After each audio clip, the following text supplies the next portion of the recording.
말하기 연습.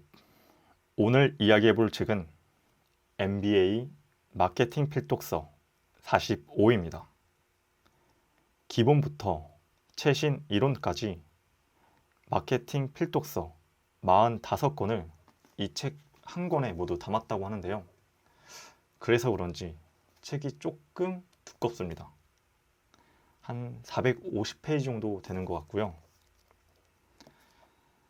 하지만 이 안에 들어가 있는 내용이 정말 유익하고 실용적인 게 압축되어 있기 때문에 전혀 지루하다고 느껴지지도 않고, 또 읽으면서도 오히려 이거 내가 다 소화할 수 있을까 할 정도로 괜찮은 내용들이 진짜 많이 담겨져 있습니다. 좀 오래된 고전이지만 그래도 절대 불변의 법칙을 담고 있는 책부터 최근의 코로나 이후로 이제 이런 현대적인 마케팅 방법까지도 모두 담고 있기 때문에 이 마케팅에 관해서 전반적인 지식을 얻고 싶은 분들에게 추천드립니다. 우선은 이렇게 보시는 것처럼 이 책을 쓴 저자를 간략하게 설명해 주고 있고, 또 이 사람이 쓴 이 필독서의 핵심 내용이 무엇인지를 정말 요약해가지고 압축해서 이제 소개를 하고 있는데요. 그렇기 때문에 굉장히 밀도가 높습니다. 읽으면서 불필요한 내용이 하나도 없고, 딱 핵심 내용과 이해를 쉽게 돕기 위해서 해주는 예시들 다들, 그리고 이 45권을 소개할 때 전체적인 구조가 다 똑같이 이제 구성되어 있더라고요.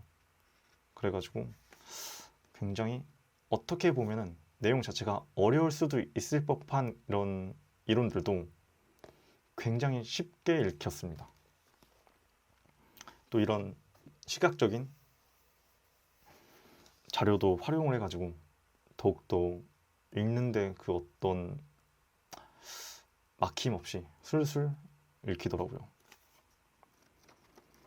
그래서 제가 오늘은 이 45권의 필독서 중에서 가장 기억에 남는 한 권을 한번 이야기해 보려고 하는데요. 이 45권의 필독서 중에서 가장 마지막에 소개된 제러미 리프킨의 한계 비용 제로 사회라는 책을 한번 이야기해 보도록 하겠습니다.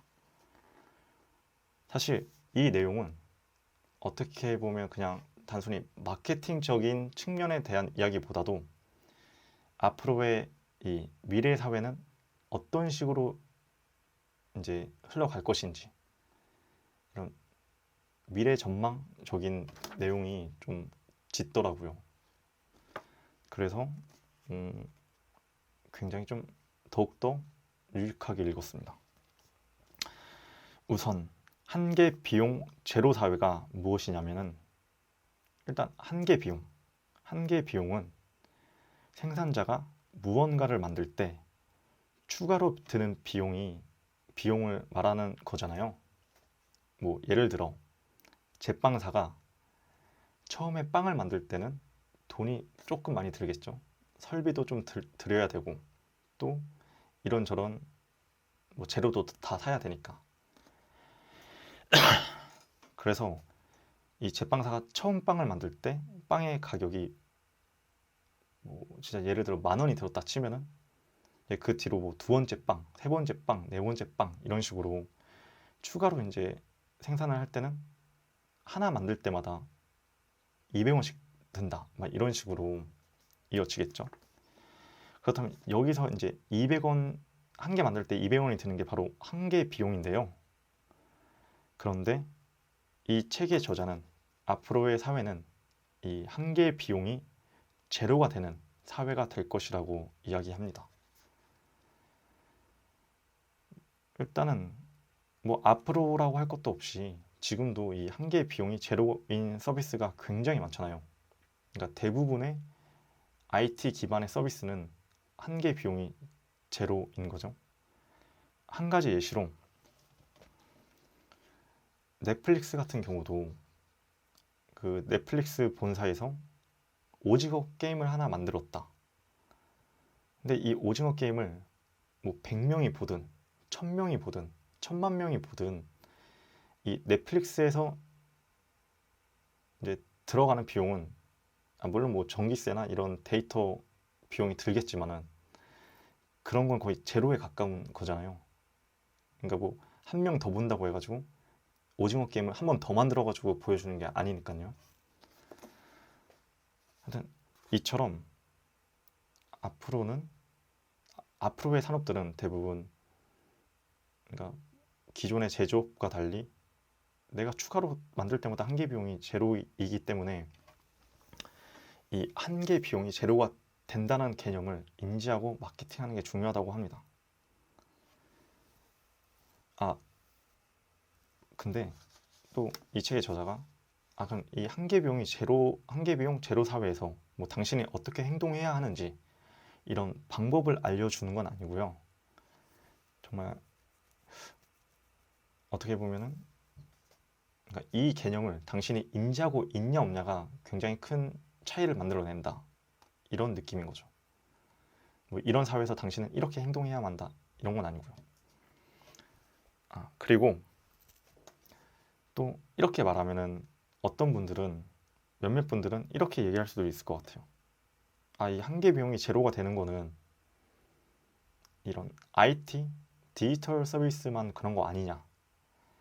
하지만 정말 앞으로 과학이 더 발전하고 그렇게 된다고 하면은 에너지 산업이든 아니면은 제조업이든 한 개 비용은 점점점 줄어들겠죠.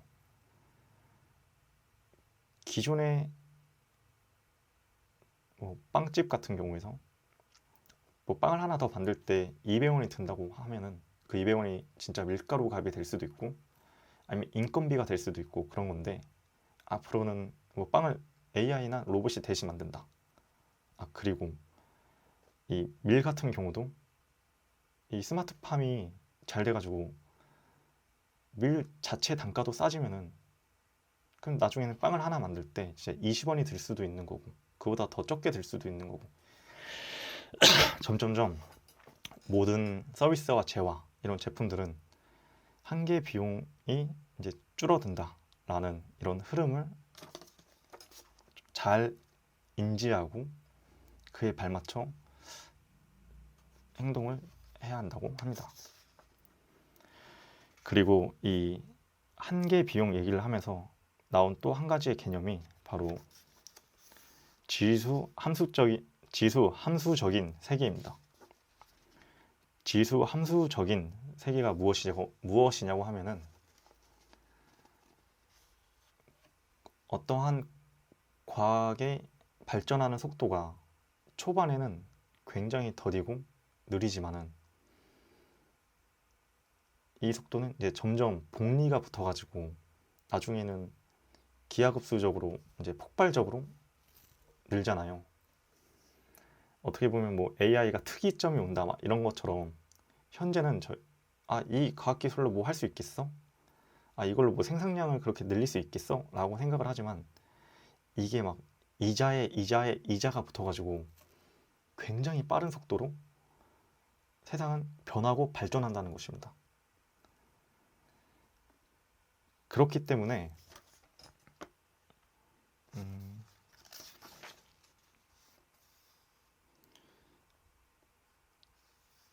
그러니까 미래는 이런 식으로 그러니까 정말 눈 깜짝할 사이에 바뀐다라는 것도 인지를 하고 있어야 된다는 것이죠.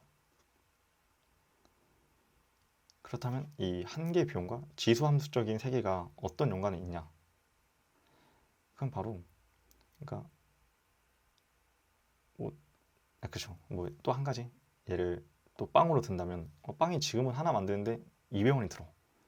근데 앞으로도 뭐 이게 뭐 계속 200원 좀 더 들겠지라고 생각했는데 이 밀가루가 뭐 스마트팜 기술이 더 발전하고 혹은 이 유통 과정이 더 개선이 되고 또 인건비가 안 들고 AI가 직접 빵을 만들고 이런 기술들이 모두 같이 지수 함수적인 개념으로 폭발적으로 증가를 한다고 하면은 정말 당장 4년이든 5년 뒤든 갑자기 한계 비용이 제로에 가까워질 정도로 세상이 확 바뀔 수 있다라는 건데요.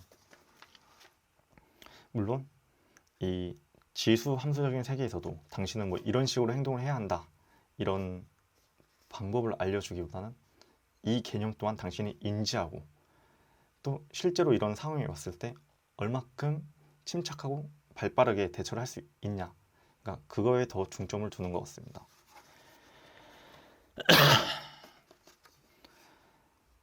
그리고 물론 그걸 또 마케팅으로 어떻게 이용하냐까지 됐기 때문에 이제 이 책이 맨 마지막에 실렸겠죠.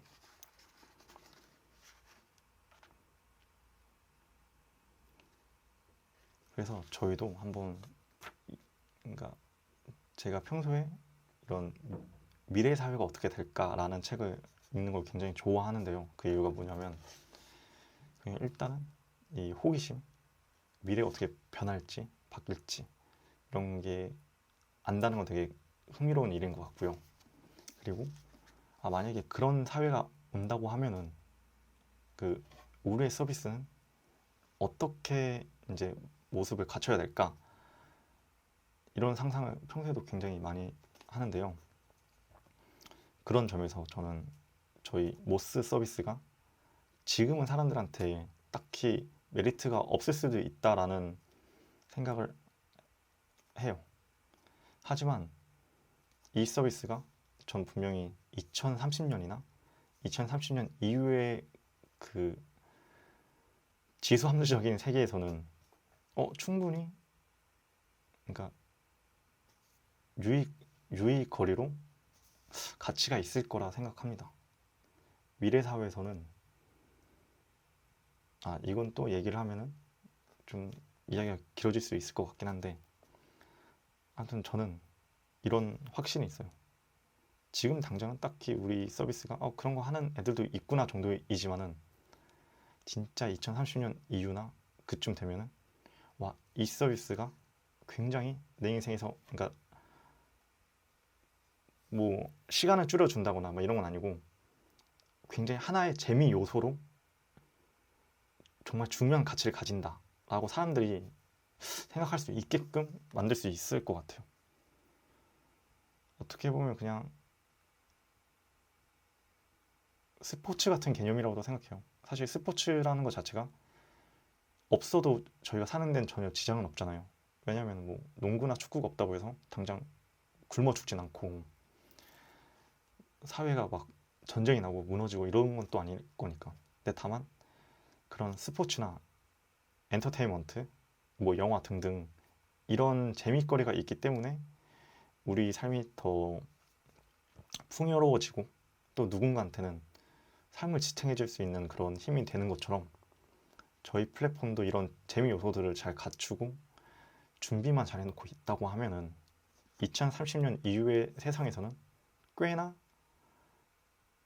물론 뭐 전 국민한테는 아니더라도 최소한 뭐 500만 명이든 그래도 꽤나 많은 분들이 저희 플랫폼으로 인해서 본인의 삶의 뭐 재미와 존재 가치를 조금 느낄 수도 있고, 아니면은 저희도 나중엔 기익잡이라고 해가지고 내 정식적인 직업은 아니더라도 취미로 돈을 벌 수 있는 그런 기업을 만드는 게 꿈이기 때문에 저희 서비스를 통해서 이제 소소하게 자아 실현과 이제 수익 창출도 할 수 있는 그런 서비스가 되는 게 꿈이 아니고 그냥 계획입니다. 네. 아무튼 마지막에 뜬금없이 이렇게 급발진해서 제가 얘기를 하긴 했는데, 무튼 결론을 말한다면 이 책은 그만큼 제가 이런 생각을 확장할 수 있게끔 정말 유익한 내용이 많이 담겨져 있는 책이었습니다. 그래서 이 마케팅에 대해서 아까 말씀드린 것처럼 좀 전반적으로 배우고 싶다 하는 분들은 이 책을 읽어보는 것도 괜찮을 것 같습니다. 네, 오늘 말하기 연습은 여기까지 하겠습니다.